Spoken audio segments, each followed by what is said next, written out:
Hey guys, it's Jessica from Peace Love Books, and today I'm here with my March TBR. Now March is going to be crazy because I have 3 weeks and then I have a Polycon, which I'm so excited for. A Polycon is a book signing in Washington, D.C. that I went to last year and I'm going to this year to meet up with some of my BFFs.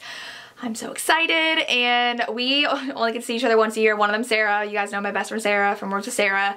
Lacey from Lacey Book Lovers, and Michelle, who does not have any Instagram, blogging, anything. But she loves to read too, and so we all room together and we're all super excited to see each other again.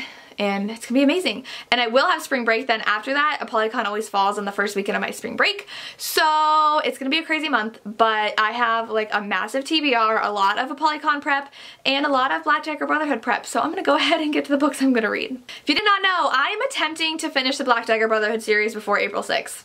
I think that's when the new books comes out, and I have a while to go. I just finished book 7, and there's like 17 books, not including the spin-off series that you're supposed to read with this series.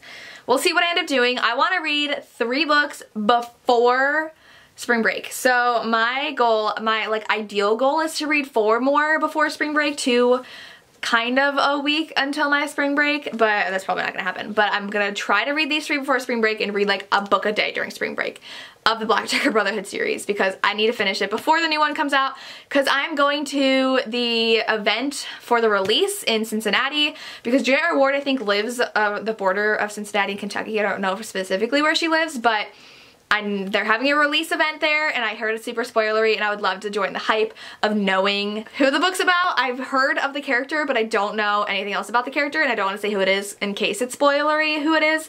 I know who it is though because I looked it up, but yeah, I got a lot to read of Dagger Brotherhood. But John Matthew was next, and I'm so excited. And then I know we have Pain, which I'm not going to say who that is, but I know who that is.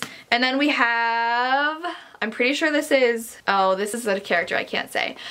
After this is what I'm really excited for, of Blay. That's all I'm gonna say. I'm excited for that. But yes, Dagger Brotherhood's gonna happen.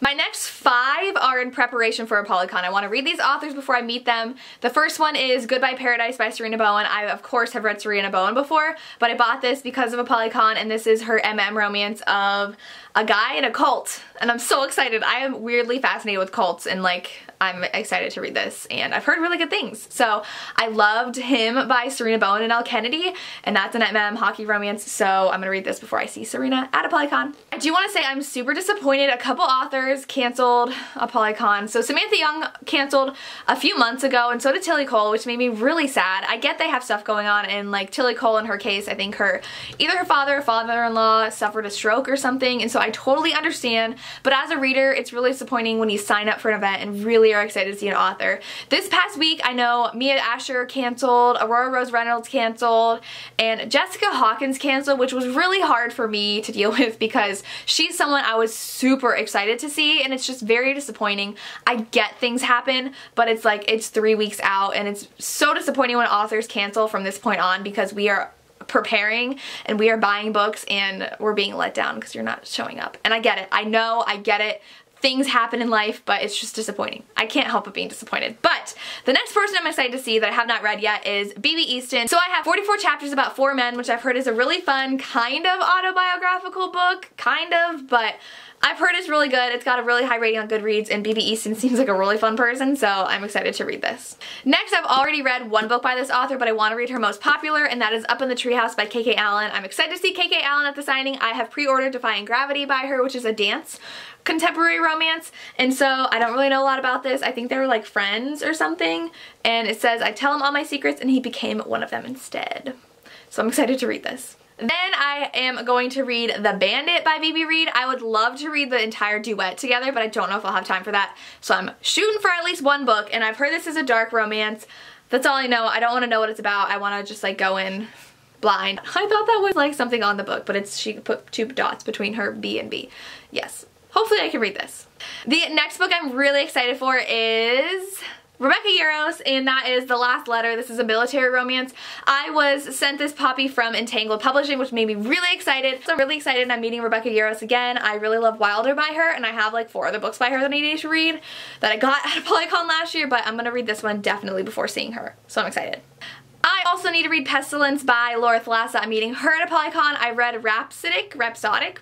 I'm gonna ask her how to pronounce that title. And this one's a Four Horsemen, a post-apocalyptic story, or maybe it's pre-apocalyptic, I don't remember. Like the apocalypse is happening or gonna happen. I don't know, but it sounds really good. I loved her previous book I read. I'm not gonna attempt to say that title again. And so I really wanna read this and buy like a million of her books when I see her. Next, I am going to read this month The Bride Test by Helen Wong. Finally, I've been putting this off, but I'm going to make time for it. This is a kind of follow-up to The Kiss Quotient, and I think it deals with the character from The Kiss Quotient. I don't remember, but he orders a bride. And so it is diverse again. I think he might have autism. He does have autism, so very excited for this.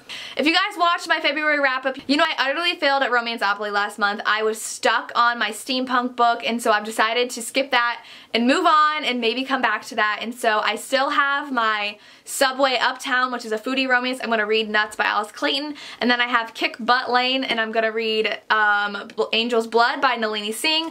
I already talked about these in my last month's TBR because I did not get to them. And so I rolled one more time. I landed on the bus, which is to read a traveling romance. And so for this one, I did request on NetGalley an e-arc of The Unhoneymooners by Christina Lauren. I've been emailing Gallery Books twice now to see if I could get a copy of that, and no one's responding to me.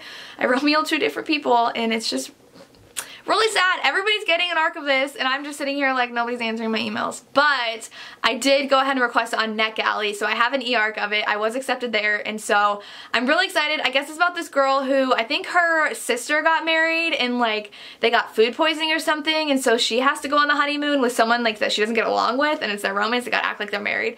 It sounds so fun, and they go and travel to wherever their honeymoon is. So I feel like part of it's gonna be travel-y, so hopefully it counts for this one, but it sounds fun. So I can't wait to read it. And those are my books. Let me know how you're doing at Romanceopoly. I've only completed 4 challenges. I feel like I'm really failing, but I will have time in April to catch up. Something exciting is happening in April, so stay tuned for that. And that's all I have. Let me know what you're reading, and let me know how Romanceopoly is going for you. And yeah, as always, thank you so much for watching, and have a good day. Bye.